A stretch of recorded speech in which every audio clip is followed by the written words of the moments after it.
Cześć, dziś mam ubiór tematyczny, ponieważ najdoskonalej obrazuje to, jak wygląda pogoda z ostatnich dni. Najpierw była bardzo długo susza, zresztą ona wbrew temu, co mogłoby się wydawać, nadal jest. Ziemia jest spieczona, popękana i raz na jakiś czas przebiegają bardzo gwałtowne burze, tylko że wtedy, kiedy ta woda spada na taką spieczoną ziemię, to właściwie spływa po niej jak po asfalcie albo odparowuje, zanim zdąży wsiąknąć, więc generalnie jest bardzo trudno, a w międzyczasie jeszcze w czerwcu były w Polsce przymrozki. W związku z tym rośliny są naprawdę zestresowane. No i co?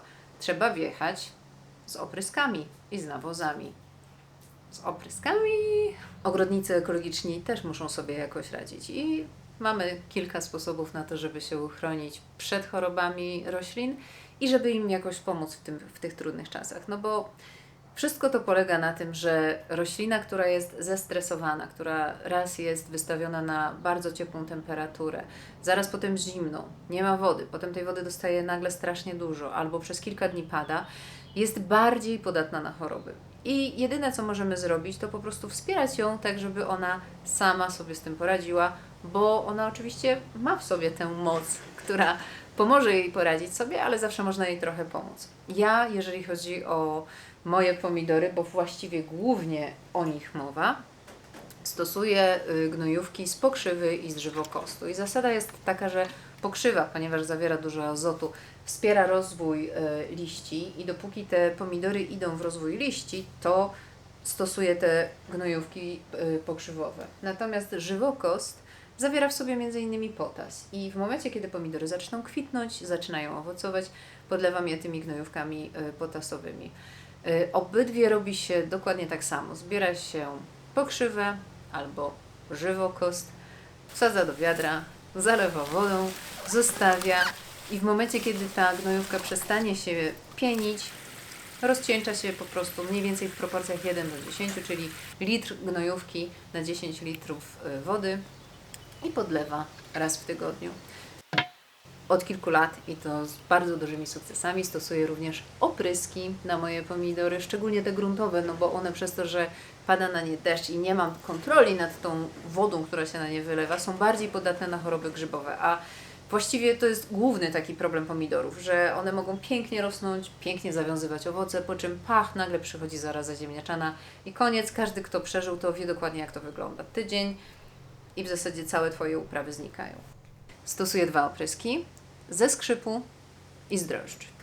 Oprysk ze skrzypu pomaga, ponieważ skrzyp, który tak skrzypi w ustach, jeżeli jedliście go kiedykolwiek albo ściskaliście, to zauważyliście na pewno też, że on bardzo skrzypi jako taka ściskana roślina, a to dlatego, że zawiera w sobie bardzo dużo krzemionki, czyli krzemu i on wydziela ten krzem i jeżeli zastosujemy taki oprysk, to nasze rośliny dostaną po prostu dużo siły. One będą miały jakby ten materiał, z którego mogą sobie budować o wiele mocniejsze błony komórkowe. Więc budować roślinę, która jest bardziej odporna na jakieś wnikanie z zewnątrz chorób, pasożytów itd. Zbiera się skrzyp, mączy się go przez najlepiej całą noc. Ja po prostu zbieram dużą kępę, podam Wam oczywiście proporcje w opisie tego wideo. Zalewam wodą, zostawiam na noc, następnego dnia gotuję przez godzinę, studzę i takim preparatem rozcieńczonym w stosunku 1:3 spryskuję rośliny. Natomiast oprysk z drożdży działa trochę tak jak probiotyki u człowieka.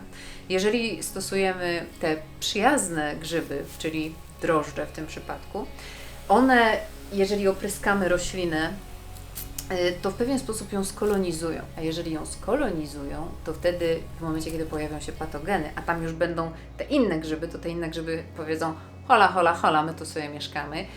I tym patogennym grzybom będzie po prostu trudniej się rozmnażać, ponieważ tamte będą z nimi walczyły.